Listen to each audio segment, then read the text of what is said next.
This lovely lady is my 10-year-old daughter, who has, for the second time this school year, been kicked off the school bus due to bullying another student.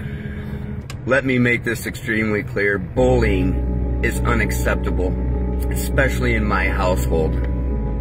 Friday, when my daughter brought home her paperwork for her bus suspension, she said, "Daddy, you're gonna have to take me to school next week." As you see this morning, she is learning otherwise. So today, my beautiful daughter is going to walk 5 miles to school in 36-degree weather. I know a lot of you parents are not going to agree with this, but that is all right, because I'm doing what I feel is right to teach my daughter a lesson and to stop her from bullying. So children, if you're watching this, please understand that bullying is unacceptable everywhere.